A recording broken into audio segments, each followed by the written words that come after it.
नमस्कार, आप देख रहे हैं प्रदेश का नंबर 1 और सबसे भरोसेमंद news channel India news Haryana और मैं हूं आपके साथ आयुष चतुरांश। 2024 की चुनावी तैयारियों को लेकर के तमाम सियासी दल जहां मैदान में ताल ठोक रहे हैं तो वहीं एक दूसरे पर जमकर वार पलटवार भी कर रहे हैं। नेताओं की ये जुबानी जंग अपने दल को फायदा पहुंचाने के लिए ही नहीं है, बल्कि इस जुबानी हमले के जरिए अपनी अपनी सीटों को लेकर के दावेदारी भी ठोकी जा रही है। भिवानी, उचाना समेत प्रदेश की कई ऐसी सीटें हैं जहां पे राजनेता अभी से अपनी दावेदारी को मजबूत करने में लगे हैं। एक तरफ अपने कार्यकाल के द्वारा कराए गए काम को गिनवा रहे हैं तो दूसरी तरफ जनहितैषी होने में खुद को आगे भी रख रहे हैं। दूसरी ओर पार्टी नेतृत्व की ओर से ऐसे नेताओं को टिकट वितरण की हिदायत भी दी जा रही है कि सीट के दावे को लेकर के गठबंधन में भी आप देख रहे हैं कि गांठ पड़ी हुई है। बीजेपी जेजेपी की ओर से एक दूसरे पर भी लगातार बयानबाजियों का दौर चल रहा है। उचाना सीट पर दुष्यंत और बीरेंद्र सिंह जहां आमने सामने हैं तो वहीं भिवानी महेंद्रगढ़ में अजय चौटाला को फिर से कर्मभूमि संभालने की मांग हो रही है। भिवानी से किरण चौधरी भी बेटी श्रुति चौधरी के लिए दाम चल रही हैं। तो 2024 के जंग से पहले कई ऐसी सीटें हैं जो कि सियासी दलों के लिए साफ का सवाल हैं। अब इन सीटों पर दावेदारी के लिए अभी से दमखम दिखाया जा रहा है। राजनेताओं की यह दावेदारी सियासी पार्टियों के लिए भी एक बड़ी चुनौती बन गई है, क्योंकि किसी नए को मौका देने पर बागियों का डर भी अब इन पार्टियों को सता रहा है। वैसे तो ये आप अगर लोकसभा के संदर्भ में बोलते हैं फिर तो स्थिति ये है कि हरियाणा में भारतीय जनता पार्टी की जो वोटिंग स्ट्रेंथ है वो दूसरी पार्टियों से काफ़ी मजबूत है। और उसका कारण भी ये है कि समाज के वो वर्ग जिनको ज़रूरत है आज सरकार के माध्यम से उनको आर्थिक रूप में सबलता मिले, एक शक्ति मिले, तो वो काफ़ी हद तक अब भाजपा के साथ हैं। और मैं ये कहूँ कि जो पहले कांग्रेस का वोट होता था वो आज भाजपा का वोट है। और बाकी राजनीति में हालात तो हर हफ्ते भी बदलते हैं, हर महीने भी बदलते हैं और हर दिन भी बदलते हैं। नहीं, लोकसभा भी और वो दूसरा भी बिना गठबंधन किस बात का? या तो ये हो गए आपके पल्ले वोट नहीं, या आपने 10 की 10 सीटें लोकसभा की नहीं जीती हो और वो भी अच्छे मार्जिन से। एक सीट रोहतक को छोड़ के जहाँ 6-6.5 हज़ार का मार्जिन था, बाकी तो लाखों में जीत हुई है। और 2 तो ऐसे लोकसभा क्षेत्र हैं जो देश में दूसरे और तीसरे नंबर पे रहे हैं, फरीदाबाद और पानीपत।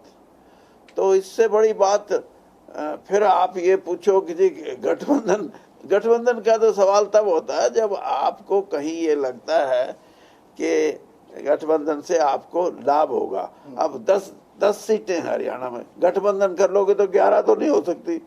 गठबंधन कर लोगे तो आपको हो सकता है 2 सीटें 3 सीटें किसी को देनी पड़े। जेजेपी के पास है ही नहीं वोट। जेजेपी को जो वोट मिला था वो वोट 2 तरह का था। एक तो ये कि एक समाज का एक अंग, अब आप कहोगे जाति, वो मैं बोलता नहीं, आपको भी पता, सबको पता है, वो भाजपा को चुनाव में हराना चाहता था। और उनका ये भी मत था कि एक 6 फुट से ऊपर का जवान है, हो सकता है उसमें कहीं कोई हराने की क्षमता ज़्यादा हो। तो ओम प्रकाश चौटाला जी की पार्टी को छोड़ के वो ज़्यादा लंबे के साथ लग गए। तो ये यानी वोट नहीं था वो। आज वो वोट जो है,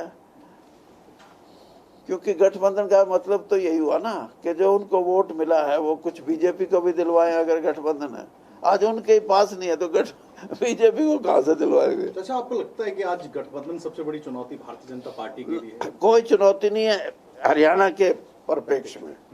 वैसे देश में एनडीए को रिवाइव करने का भाजपा का जो कार्यक्रम है और जो वो अब कर रहे हैं उसका जरूरत है, मैं ये मान के चलता हूँ।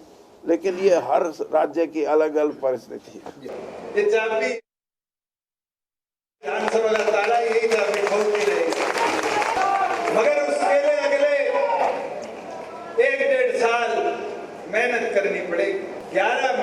की मेहनत में 16% वोट और 10 विधायक लाकर वो ताला खोल सकते हैं विधानसभा का। आज तो 4.5 साल हो गए, 1.5 साल मेहनत का आगे है। आप मेहनत नहीं करते रहो और ये विश्वास के साथ कह सकता हूं कि फिर ये चाबी चंडीगढ़ तो जाएगी, मगर लोकसभा के अंदर भी हिस्सेदारी लेकर दिल्ली की पार्लियामेंट में भी हम जाने का काम करेंगे। आपको पता है दूसरी बार क्या परिस्थिति थी, ये कहां से कहां पहुंचे थे, केवल 4000 वोट का फर्क था। ये नहीं, अब लोगों के मन की वो नहीं थी, लोगों ने कोई कमी नहीं छोड़ी, लोगों का मन बना हुआ था। कहीं रही होगी तो हमारी कमी रही होगी, चाहे टिकट वितरण में रही होगी, वो नहीं थी, लोगों ने कोई कमी नहीं छोड़ी, लोगों का मन बना हुआ था।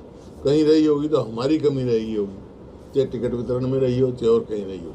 लोगों की तरफ से तो ये सरकार चलती कर दी थी लोगों। 4000 वोटों का फर्क था, सिंगल लार्जेस्ट कांग्रेस होती, केवल 4000 वोट, मतलब कोई 500 से हार गया, कोई 700 से हार गया, इस प्रकार से 4000 वोट और आ जाती कांग्रेस की अलग अलग सीटों पर, तो हमारी सिंगल लार्जेस्ट थी। और 44,000 वोट और आ जाती, जहाँ करोड़ों वोट पड़ी हैं, वहाँ तो फिर हमारी मेजोरिटी आ जानी थी। ठीक है, उन्होंने घोषणा की होगी, लेकिन आपको पता है कि क्या तरीका है टिकट मिलने का। तो पार्लियामेंट जो बोर्ड है हमारा CWC है, कांग्रेस वर्किंग कमेटी का जो सेंट्रल हमारा इलेक्शन कमेटी है, पहले प्रदेश से पैनल जाएगा, प्रदेश कांग्रेस कमेटी की तरफ से, यहाँ से पैनल जाएगा, फिर सेंट्रल इलेक्शन कमेटी में जाएगा, वहाँ पर जाकर के मोहर लगेगी। तो जिसका भी होगा फैसला, वो कोई भी कैंडिडेट हो सकता है। अभी अगर कोई कैंडिडेट वो है तो इसमें किसी को क्या आपत्ति है, वो अपने बोलो। अल्टीमेटली तो जब समय आएगा वो बताएगा, जो हमारा कैंडिडेट होगा उसके लिए सबके लिए वोट मांग रहे, कांग्रेस पार्टी के लिए वोट मांग रहे। हम किसी व्यक्ति विशेष के लिए नहीं, कांग्रेस पार्टी के लिए। हम कांग्रेस पार्टी के अध्यक्ष हैं, जिसमें कांग्रेस पार्टी की टिकट होगी, चाहे वो कोई भी हो, XYZ, उसी की पूरी तरह से कांग्रेस पार्टी उसके साथ है।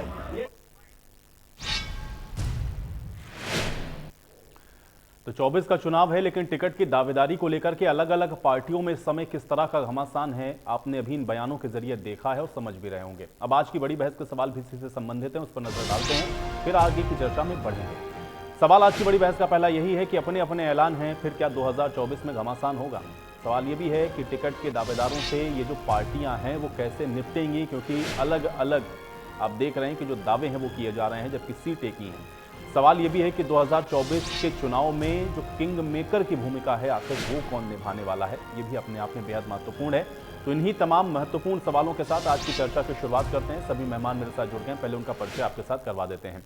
वंदना पोपली जी हमारे साथ जुड़ रही हैं, भारतीय जनता पार्टी के प्रवक्ता हैं। वंदना पोपली जी, स्वागत है आपका चर्चा में। भाग सिंह दमदमा जी हमारे साथ जुड़े हुए हैं, जननायक जनता पार्टी के प्रवक्ता हैं। भाग सिंह दमदमा जी, आपका भी स्वागत है। रमन सिंह जी हमारे साथ जुड़े हुए हैं, कांग्रेस पार्टी के प्रवक्ता हैं। रमन सिंह जी, आपका भी स्वागत है। रजत पंजेटा जी हमारे साथ जुड़े हुए हैं, इंडियन नेशनल लोकदल के प्रवक्ता हैं। रजत पंजेटा जी, आपका भी स्वागत। और मनोज राठी जी हमारे साथ जुड़ रहे हैं, आम आदमी पार्टी के प्रवक्ता हैं। मनोज राठी जी, आपका भी स्वागत है। वंदना जी, आपसे ही चर्चा की शुरुआत करता हूं, क्योंकि एक तरफ तो हम लोग देख रहे हैं 2024 के चुनावों को लेकर के तैयारियों में सभी पार्टियां लगी हुई हैं। भारतीय जनता पार्टी भी उसी अभियान के तहत हम लोग देख रहे हैं कि अलग अलग कार्यक्रमों को बढ़ा रही है। लेकिन सीटों को लेकर के जिस तरह की अभी बयानबाजियां चल रही हैं, या अभी हम लोग जो वीरेंद्र सिंह जी को सुन रहे थे, वो जो बातें कह रहे थे आपके गठबंधन को लेकर के भी, आपके साथियों को लेकर के भी, इस बयानबाजियों को किस नजरिए से देखा जाए, इसके क्या मायने हैं? वंदना जी। आयुष, क्या मैं ऑडिबल हूँ? जी जी।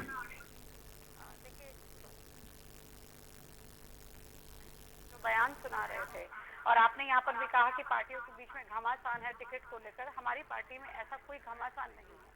टिकट को लेकर मुझे लगता है कि भारतीय जनता पार्टी में कभी भी इस तरह का प्रश्न नहीं आया। वंदना जी, क्या आपने स्पीकर ऑन किया हुआ? अगर आपने स्पीकर ऑन किया तो उसको एक बार थोड़ा सा बंद कर लें, क्योंकि आवाज फिर बार बार रिपीट हो रही है। अब ठीक आ रही है? जी जी, अब सही है जी।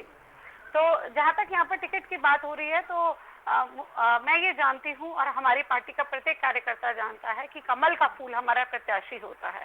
कि जब भी अगर वोट देने की बात हो, किसी को सपोर्ट करने की बात हो, टिकट की बात आती है, तो कमल का फूल है। ऊपर से पार्टी जो डिसाइड करती है उसी के हिसाब से चलता है। लेकिन यहाँ पर जब आप वीरेंद्र सिंह जी के बयान की बात कर रहे थे, उन्होंने गठबंधन को लेकर कहा, और इसके बारे में हमारी पहले भी कई बार चर्चा हुई है।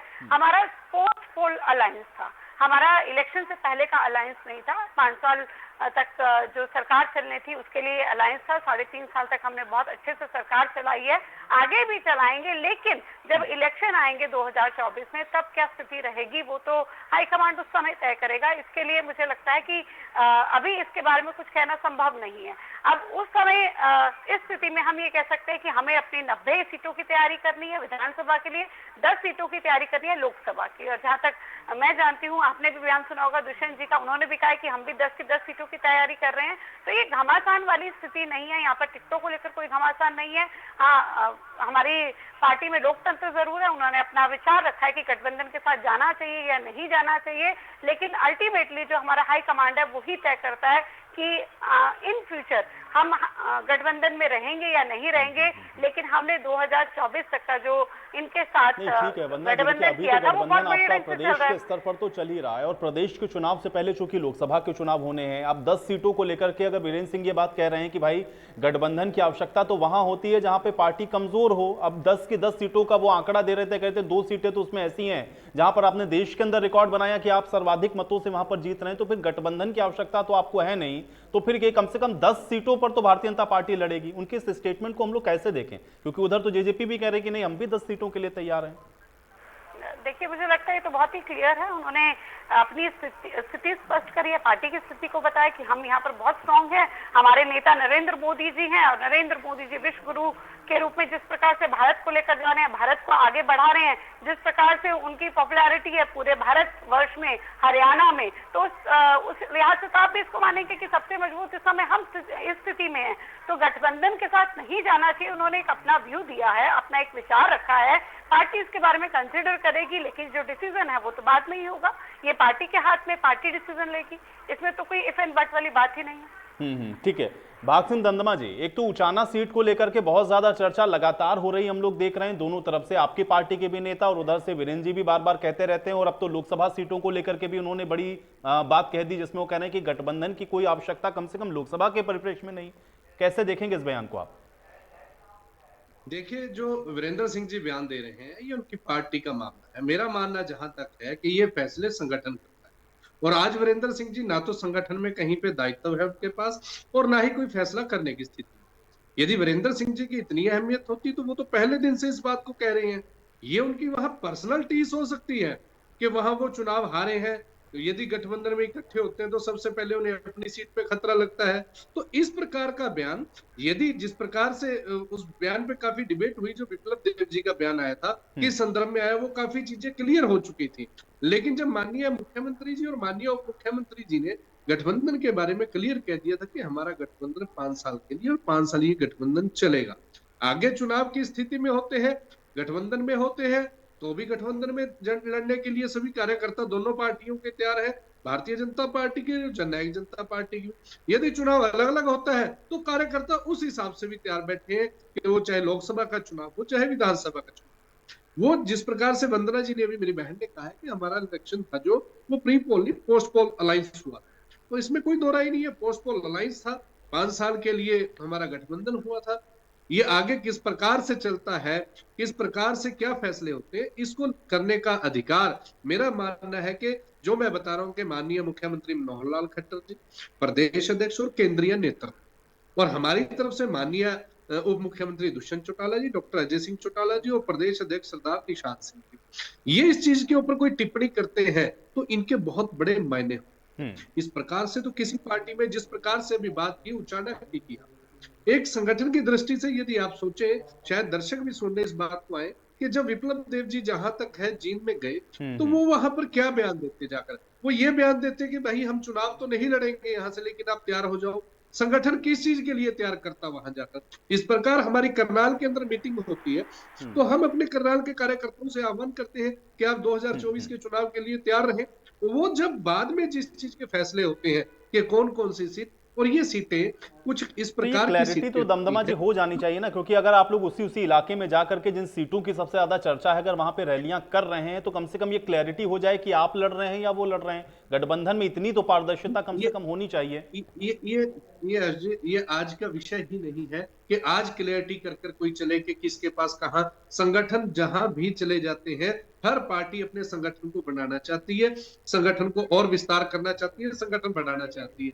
मेरा मानना है कि जहां जहां कैंडिडेट, यदि आप 1.5 साल पहले तय करके बैठ जाएंगे तो वो जहां जहां जिसके हिस्से में सीट जाएगी दूसरे कार्यकर्ता डिमोरलाइज हो जाते हैं। वो दोनों पार्टियों पे लागू होता है। वो डिमोरलाइज हो जाएंगे कि चुनाव तो लड़ना नहीं है, जो चुनाव लड़ने के लिए फील्ड में घूमते हैं वो अपने अपने घर बैठ जाते हैं। तो संगठन किस प्रकार, ये फैसले एकदम होते हैं। और एक बात और है, जिस प्रकार से माननीय मुख्यमंत्री जी की सीट है, इनके मंत्रीगण की सीट है, बहुत सी सीटें, इस प्रकार से कुछ एक सीटें अंडरस्टूड है, वो मीडिया जगत को भी पता है, वो आम लोगों को भी पता है। इसी प्रकार से जननायक जनता पार्टी की सीटें हैं जो अंडरस्टूड है, वो सबको पता है कि ये बड़े बड़े जितने भी बड़े चेहरे हैं, कोई एक दूसरे के में कितना दखलंदाजी आज तक करता है। हमारे सबसे पहली यदि सीट कोई चीज है तो माननीय उप मुख्यमंत्री जब तय करेंगे, तो हमारा तो शुरू ही उचाना से होता है, जहां से माननीय उप मुख्यमंत्री जी लड़ रहे हैं, करनाल से माननीय मुख्यमंत्री जी लड़ रहे हैं। यदि भारतीय जनता पार्टी की क्लियर की रही कि माननीय मुख्यमंत्री जी करनाल से ही लड़ेंगे और गठबंधन होता है, तो उसमें इफ और बट कहीं किंतु परंतु रह ही नहीं जाता। जिस प्रकार से जब बड़े नेता फैसला लेते हैं तो इन चीजों को बड़ी गौर से देखा जाता है, इन चीजों के ऊपर पूरा विचार तो मैं बात कर रहा था ना कि कुछ सीटों की क्लैरिटी है, तो उचाना भी तो उसी में से एक सीट है ना, उसकी क्लैरिटी भी तो कम से कम होनी चाहिए ना, उस पर स्टेटमेंट या बयानबाजी की होनी ही नहीं चाहिए कम से कम। आप एक चीज पे आइए ना कि गठबंधन सरकार चलाने के लिए उसकी क्लियरिटी, संगठन का गठबंधन नहीं कि हम मिलकर लड़ रहे थे। क्लियरिटी उस प्रकार से थी कि चुनाव से पहले हमारा गठबंधन होता, हम इतनी सीट पे लड़े और भारतीय जनता पार्टी इतनी सीट पे लड़ी। तो उसके बाद क्लियरिटी है कि गठबंधन रहता है तो ये सीटें तो होंगी, कुछ एक सीटों में फेरबदल हो सकता है, वो अलग सीटें हैं। अभी अभी तो सारे ठीक है, आप भी ये कह रहे हैं कि अभी चुनावों तक देखते हैं और जो आपका हाईकमान फैसला करेगा या शीर्ष नेतृत्व फैसला करेगा उस पर जाना होगा। रमन जी, अभी हम लोग देख रहे हैं, क्योंकि कांग्रेस पार्टी से एक सवाल हमेशा पूछा जाता है कि खासतौर से ये जो आप लोगों की आपस में जो गुटबाजी चल रही कांग्रेस पार्टी के अंदर, भाई वो कब सही होगी? नेता कहते हैं कि नहीं ऐसा कुछ नहीं है, बार बार वही चीजें रिपीट होती हैं। अभी श्रुति चौधरी को लेकर के जो बात कही गई किरण चौधरी की तरफ से, उदय भान जी अब उसको कह रहे थे कि उसका एक प्रोसीजर है, उस तरीके से वो टिकट दिया जाएगा। आप लोग वहां हाथ से हाथ जोड़ो अभियान करने के लिए जा रहे थे, इस तरह से उस पर किरण चौधरी जी ने जो स्टेटमेंट दिया कि भतेरी रैलियां इस तरह की होती रहती हैं, ये कैसे आप लोग 2024 के चुनावों में जाएंगे? अगर इस तरह से आपस में ये सब खटपट होती रहेगी तो कैसे आप लोग मुकाबला करेंगे सत्ताधारी पार्टी का? देखिए आयुष भाई जी, बात सीधी और स्पष्ट है। ये माननीय किरण चौधरी जी भी जानती हैं कि पार्टी में टिकट का प्रोसीजर क्या है, और ये फैसला पार्टी हाईकमान ने करना है कि कौन कहां से लोकसभा लड़ेगा और कौन कहां से विधानसभा लड़ेगा। हाँ, उसके बाद जो बात है मैं वो शुरू करना चाहूंगा। पार्टी जिसको भी टिकट देगी, हर नेता उसके साथ है, उसमें कोई दो मत बात नहीं, वो एक ही मत बात है।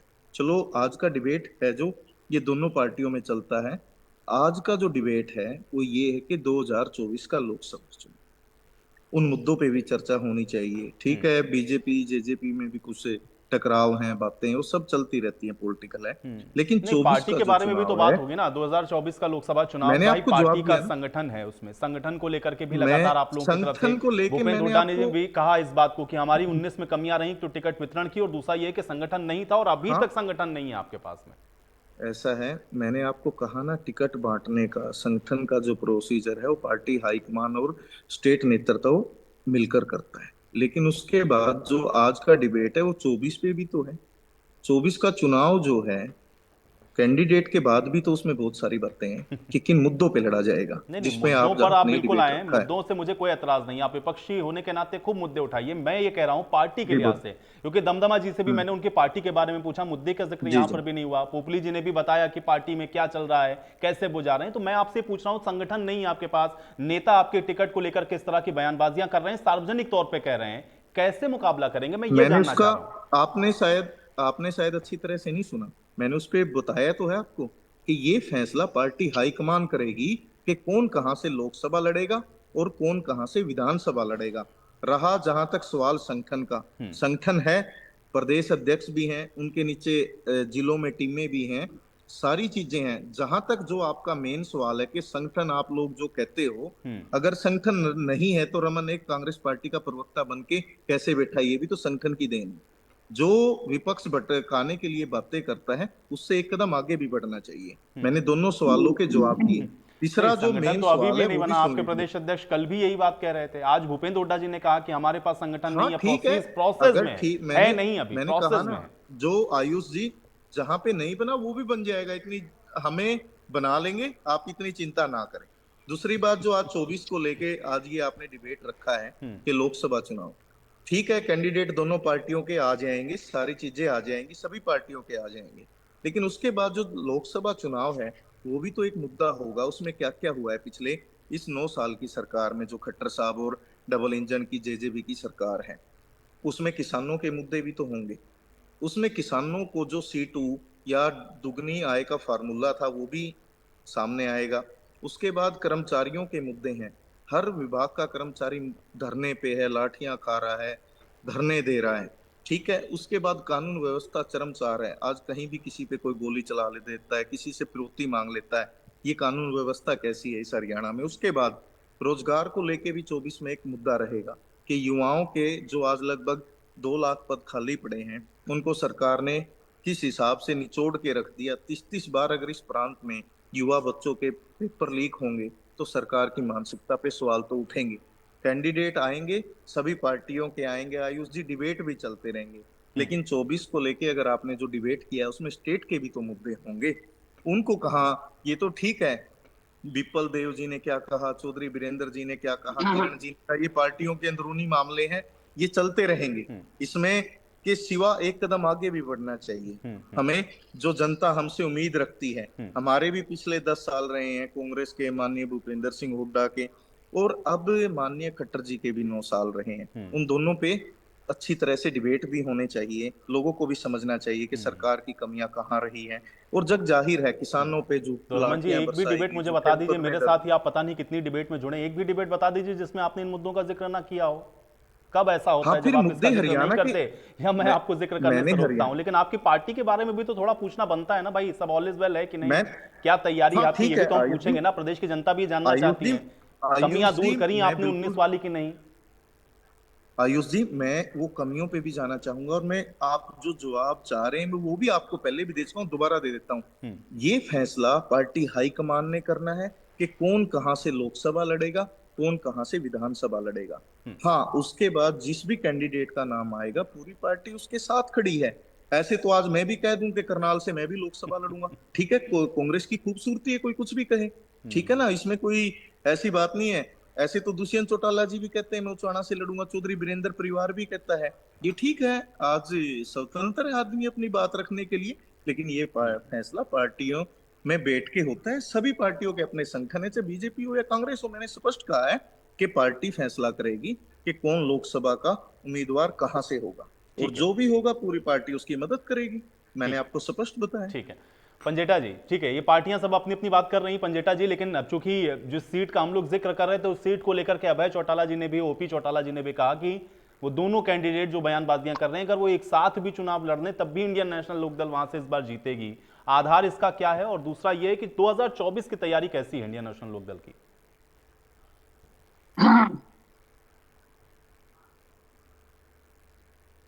पंजेटा जी म्यूट हैं शायद आप। जी आयुष जी जी, अब बोलिए। आयुष जी, हाँ जी, टीवी में बैठ के आयुष जी बड़े बड़े दावे करना और धरातल पे जनता की जो बदहाल है, और जनता किस हालातों के अंदर आज जी रही है प्रदेश के अंदर, और वो जनता के साथ रूबरू होना, उनका दर्द साझा करना और उस जनता को समझना, जनता के दर्द को समझने में दिन रात का अंतर है। कांग्रेस तो केवल नेता नेता है, इनमें कार्यकर्ता तो है नहीं। और भाजपा और जजपा के खिलाफ जो, मतलब पूरे हरियाणा में ही, मैं ये सिर्फ बेरोजगारी, अग्निवीर, कौशल रोजगार, महंगाई, गैस सिलेंडर, जीएसटी, डीजल, कर्मचारी, ओपीएस कर्मचारी, सरपंच, कहीं ई टेंडरिंग का मुद्दा, किसानों को एमएसपी ना मिलना, बड़े बड़े दावे हैं, कोई 14 फसलें बताता है, कोई कुछ बताता है, रोज अखबारों में आता है। मक्की के लिए आया था 50% से भी कम में बिक रही है एमएसपी से, ये हिंदुस्तान टाइम्स की खबर थी, मैंने एक चैनल पे भी कोट किया था।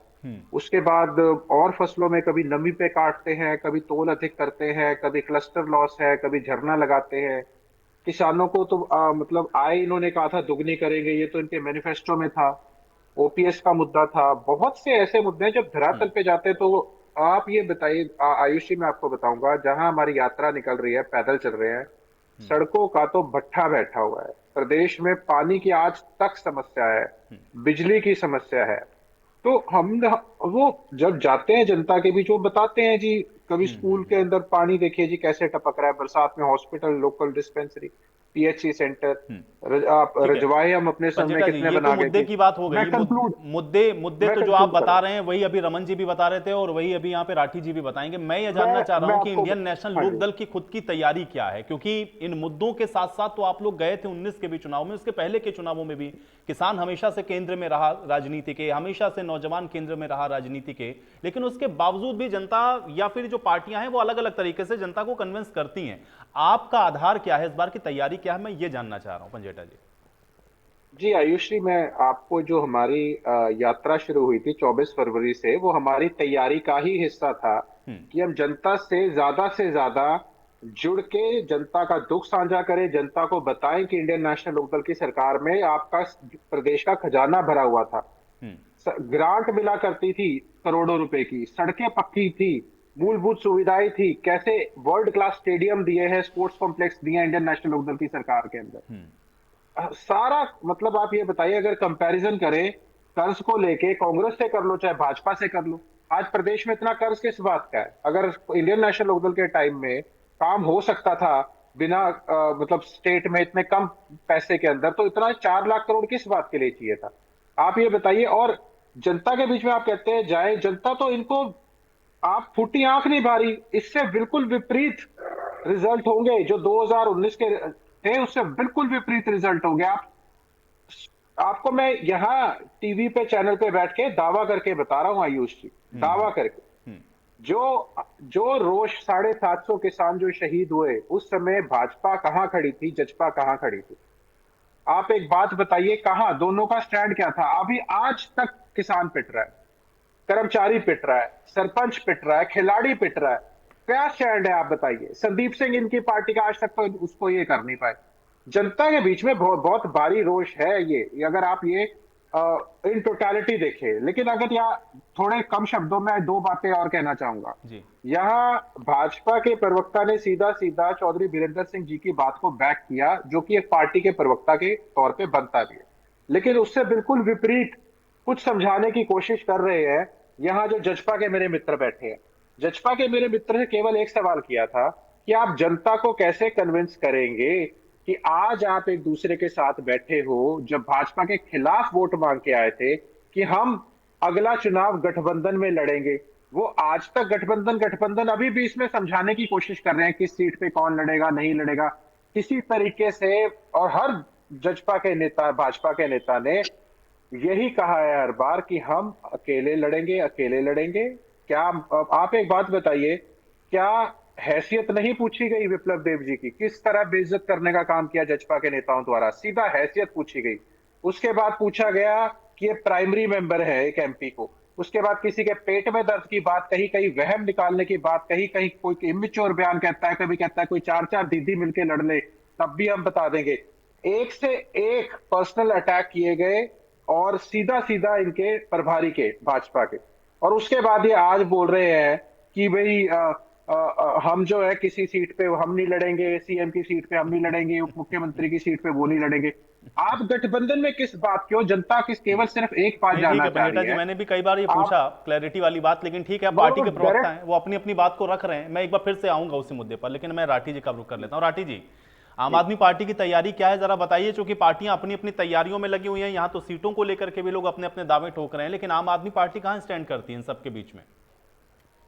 देखो, आम आदमी पार्टी की पूरी तैयारी, आम आदमी पार्टी लोकसभा का और विधानसभा का चुनाव पूरी ताकत के साथ लड़ेगी।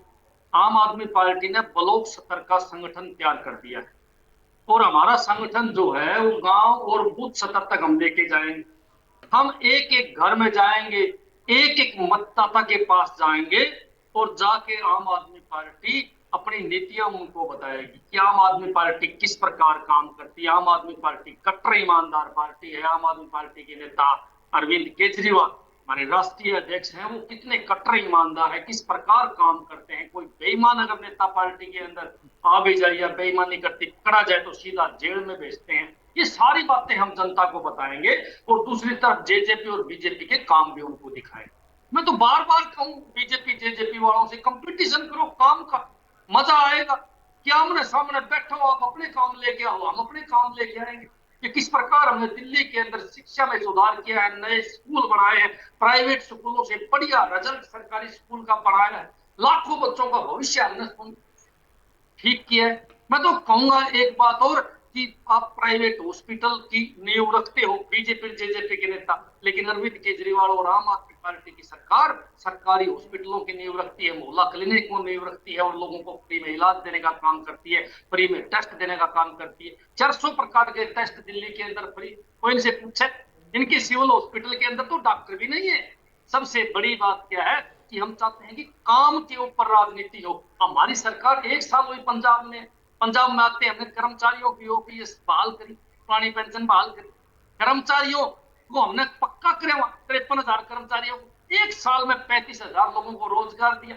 सबसे बड़ी बात तो मैं को कहना चाहूंगा कि बीजेपी सरकार जहां सरकारी संस्थाओं को बेचने का काम करती है, वही आम आदमी पार्टी जो है प्राइवेट संस्था को खरीद के सरकार में लाना चाहती है। अभी अभी पंजाब के अंदर एक प्राइवेट बिजली घर जो बिजली संयंत्र जो खरीदने जा रही है सरकार, लाखों आदमियों को रोजगार देने का काम कौन करती है? आम आदमी पार्टी करती है। और ये लोग दूसरी तरफ क्या बात करते हैं, अगर किसान को खुशहाल करती है तो आम आदमी पार्टी करती है। पंजाब के अंदर 10 दिन के अंदर आम आदमी पार्टी ने किसानों के खाते में मुआवजे के पैसे डाले, सबसे ज्यादा मुआवजा देने का काम किया। मैं तो एक बात तो हरियाणा के किसानों को भी खुशहाल कर दीजिए, पानी दे दीजिए एसवाईएल का, ये सवाल पूछ लिया जाएगा फिर आपसे। कंपटीशन कराओ मनोज जी, हरियाणा के किसानों को भी खुशहाल करिए ना भाई। जा रहे हैं, जब चुनाव में जाएंगे, वोट मांगेंगे, किसान कहेगा पानी नहीं हमारे पास, आप एसवाईएल का पानी नहीं देते हमको। मैं तो एक बात जरूर कहना चाहूंगा, जिस दिन मोदी जी की मनसा ठीक होगी उस दिन सारे काम हल हो जाएंगे, किसान भी खुश हो जाएंगे, पानी मिल जाएगा, सारी समस्या हल हो जाएगी।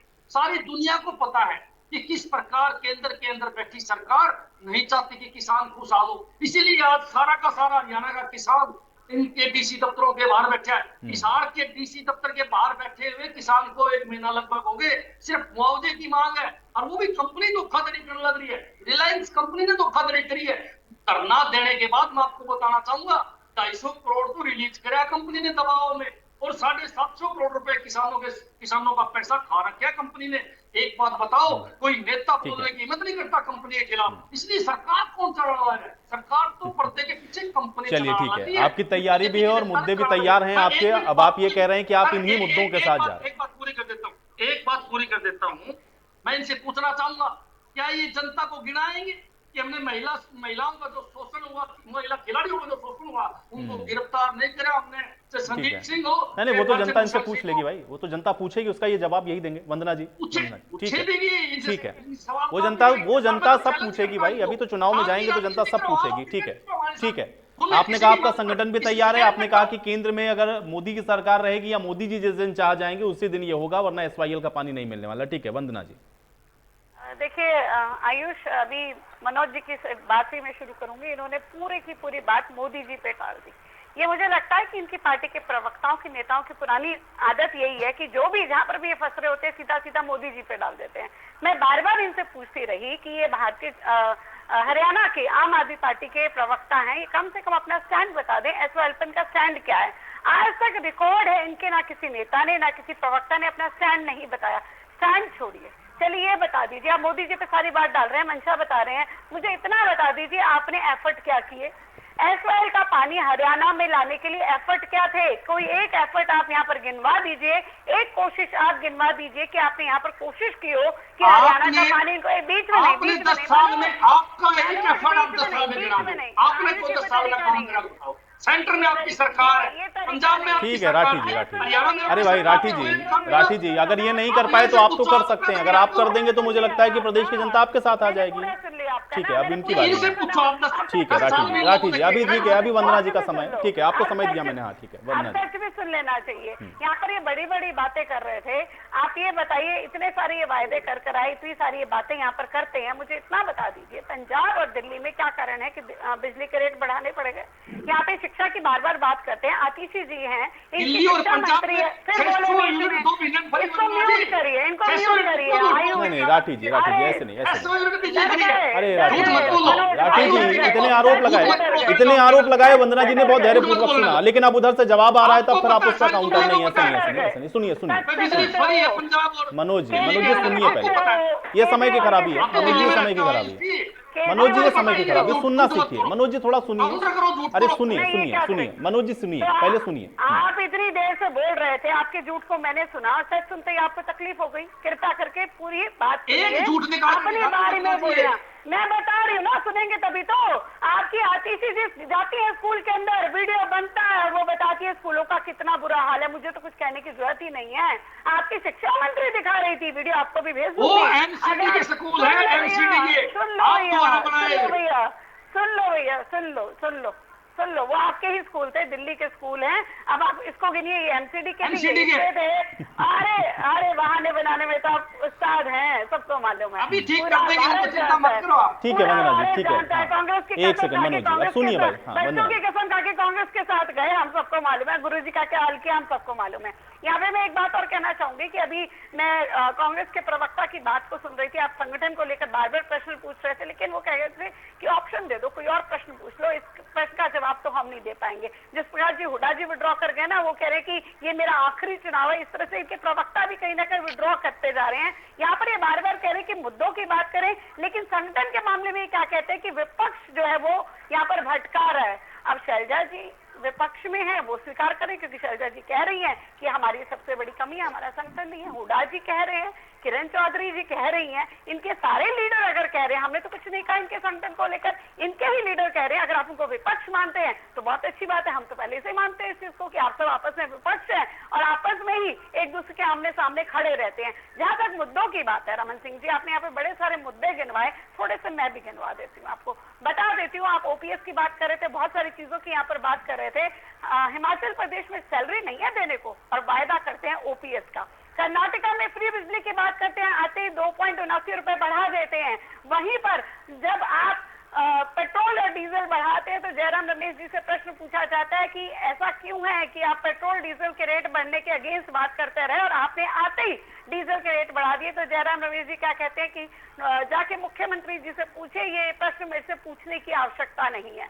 तो यहाँ पर मुद्दों की बात का भी जवाब मैं आपको दे दूं। मैं आपको उस समय की बात नहीं कर रही जब 2-2 रुपए के चेक आया करते थे, मैं आज प्रेजेंट की बात कर रही हूँ कि जिस जिस स्टेट में आपकी गवर्नमेंट है। अगर मैं राजस्थान की बात करूँ, आपने कर्जे की बात की थी कि हमने कर्जा माफ कर दिया और आपने ही अपनी विधानसभा में बताया है कि 22 लाख किसानों के 16,000 करोड़ कर्जा माफी किया था और उसी ने सरकार ने खुद माना है कि 19,442 किसानों की जमीन कुर्क हुई है। किसकी वजह से? क्योंकि उनका जो कर्जा है माफ नहीं हो पाया। तो ये जो दावे के पोल है आपकी बार बार खुल रही है, हर एक स्टेट में खुल रही है। हम 9 साल पहले की बात ही नहीं कर रहे, हम तो अभी की बात कर रहे हैं। ये जो आप ये झूठे वादे लेकर आ रहे हैं। एक बात और कहना चाहूंगी मैं यहाँ पर कि हुड्डा जी बहुत बड़ी बड़ी घोषणाएं कर रहे हैं। यहाँ पर उनके जो प्रभारी आते हैं घोषणाओं पे पानी फेर देते हैं कि नहीं, इनकी घोषणाएं जो ऑथराइज नहीं है, इनके जो प्रत्याशी अनाउंस करें ये ऑथराइज नहीं है। मेरा सबसे बड़ा कंसर्न यही है कि जो झूठ बोलकर लोगों के सामने आने की कोशिश करे, अपने संकट में जो मर्जी करिए रमन सिंह जी, हमें कोई उससे मतलब नहीं है, मारिए पीटिए, हमें उससे कोई फर्क नहीं पड़ता। लेकिन ये झूठ बोलकर दरगलाने की कोशिश कर रहे हैं कि जनता अच्छे से जानती है। 9 साल पहले जो आपने किया था वो सबको अच्छे से मालूम है। अब जवाब ले लेते हैं। अब नहीं आएंगे। ठीक है, ठीक है, अब जवाब लेते हैं। रमन जी देखिए, वंदना जी मेरी बड़ी बहन भी हैं और मैं इनका सम्मान भी करता हूँ, ये बखूबी ये बात समझते हैं। लेकिन ना, मुद्दों से भटकाने के लिए बीजेपी से अच्छा कोई दूसरी पार्टी का प्रवक्ता हो नहीं सकता। क्योंकि आज बात थी हरियाणा के मुद्दों की, ये राजस्थान चले गए, ये कर्नाटका भी चले गए, हिमाचल भी घूम के आ गए। ये इससे पहले आम आदमी पार्टी के प्रवक्ता ने भी कहा कि मैं इनके झूठ आपको यही आंकड़ों के साथ दे देता हूँ। पहले आम आदमी के मेरे राठी भाई ने कहा कि 53,000 हमने नौकरी पक्की की है। मैं इस बात को बिल्कुल डिनाई करता हूँ, ये बिल्कुल सनासर झूठ बोला इन्होंने। आप चेक करा लो। और कल राठी साहब आंकड़े ले आएंगे, जब से मान साहब की सरकार बनी है उन्होंने कितने कर्मचारियों को आंकड़े पक्का ही है किया। मलिक पहले साहब, हमने काम तो कराया है। देखो आपने देखो तो 10 राठी साल भाई, में खड़े हो रही है। आपको ना राठी भाई आपको एक ऐसे दिक्कत झूठ है। मत बोलो। तो आप सुनो, आपको ठीक है एक राठी दिक्कत जी, है। राठी जी बोले। सुन आपको लीजिए, कोई राठी जी सुन प्रवक्ता, लीजिए, सुन लीजिए, सुनिए आपको हाँ। कोई स्पोक पर्सन टोकता नहीं, क्योंकि और आपको पता नहीं क्या दिक्कत है कि आपके पेट में दर्द बड़ी जल्दी होता है। आप सुनने की भी मादा रखो। आपको पूरा नहीं, हरियाणा आंकड़ा तो देख रहा है। दिखाओ। ऐसे झूठ आप मत ना बोले, बिना आंकड़े आपको झूठ मत बोले। नहीं नहीं ठीक है है तो मनोज जी, दिखाओ। आप आपके उसको मान काउंटर कर साहब दीजिएगा ना, आप अपने पंजाब आंकड़े में रख दीजिएगा कि चुटकुले नहीं ये गलत बोल सुनाने रहे के हैं। सिवा कुछ। आप राठी जी मेच्योरिटी दिखाएं, एक पार्टी के प्रवक्ता हैं, बच्चों की तरह रिएक्ट ना करें। आप हर कुछ प्रवक्ता है को तो दिखाओ टोकते ना। हैं। आप मान साहब की तरह चुटकुले ना सुनाओ, आराम से थोड़ा सुन भी लो। पूरा पंजाब चुटकुले हाँ, सुन रहा है और मुनाफा कुछ नहीं की सुन बात तो रहा। आप सुना। बैठो, आप बैठिए, आराम से बैठिए। चलिए रमन जी मुद्दे पर आए, घर दूसरी में बात, जूतबाजी है, मुद्दे पर आए। मनोज जी थोड़ा दूसरी शांत बात रहे। ये मनोज रही, जी ठीक है, एक सेकंड दूसरी हाँ। बात पहले ये अपना रही। ठीक कर लो। सुन लो, सुन ले भाई मेरा। अब आम आदमी पार्टी बीजेपी की बी टीम बनी हुई है। कभी तो ये बीजेपी के खिलाफ खड़े हो जाते हैं, कभी बीजेपी को समर्थन करने लग जाते हैं। अब महागठबंधन का जब हाहाकार मचा देश में कि इकट्ठा होने जा रहा है, केजरीवाल जी को इतनी जल्दी थी कि वो सभी पार्टियों के पास बुक्के लेके चले गए। आखिरी में हुआ क्या? उनको महागठबंधन में मुंह की खानी पड़ी, क्योंकि आज सिर्फ और सिर्फ लड़ाई ये है कि देश कांग्रेस को नहीं जो चाहती काले ना। कानून देखने पड़ रहे हैं, कांग्रेस नहीं काले दिन चाहती देखने पड़ रहे हैं, अध्यादेश, उनके साथ कौन लड़ अध्यादेश रहा का है? विरोध करना। आप लोग आप हो बीजेपी के साथ। आप बैठो राठी जी, सुनो, मैं आंकड़ों के साथ दे रहा हूं। महागठबंधन की प्रेस कॉन्फ्रेंस से केजरीवाल जी कहां चले गए? कभी स्टैलिन के पास जाते हैं, कभी अखिलेश जी के पास जाते हैं। चलो जाना चाहिए, मैं ये नहीं कहता। इतनी जल्दी में क्यों हो? दूसरे दिन बीजेपी का समर्थन कर देते हो, तीसरे दिन फिर उनके खिलाफ खड़े हो जाते हो, चौथे दिन उनको समर्थन कर देते हो। आप ये बताओ, आप खड़े कहां पे हो? जब हरियाणा की बात हुई, आपकी जो पार्टी के हम विकास के पक्ष अध्यक्ष हैं, सुन लो, जब SYL की बात होती है तब आपके पंजाब में बातें कुछ हो रहे हैं, हरियाणा में कुछ हो रहा है, दिल्ली में कुछ हो रहे हैं। आप लोगों के दोनों चेहरे हरियाणा के लोगों ने देख लिए हैं। और आप पहली बार नहीं आए, 14 से हरियाणा में चुनाव लड़ रही है आम आदमी पार्टी, कोई पहली बार नहीं आई। अब आदमपुर भी देखा है लोगों ने, 2-4 हजार वोट ही मिली है। आप उतावले ना हो, अभी नए हो, जमो थोड़ा सा। दूसरी बात, आपका भी उसके बाद मेरी बहन ने कहा, वंदना पोपली जी ने, संगठन है हमारे पास। अगर कहीं नहीं है तो वो हमारे सीनियर लीडर भी मानते हैं कि भाई कहीं संगठन की कमी है तो उसको जल्द पूरा भी कर लिया जाएगा। इसमें कोई दो मत बात नहीं है कि जो लीडर कहेंगे वही सत्य है। इसमें कौन सी बात है कि कोई झूठ बोलने वाली बात है? लेकिन जितना संगठन हमारे पास है वो भी बहुत है बीजेपी को हराने के लिए। जो बचा हुआ है उसको भी पूरा कर लेंगे।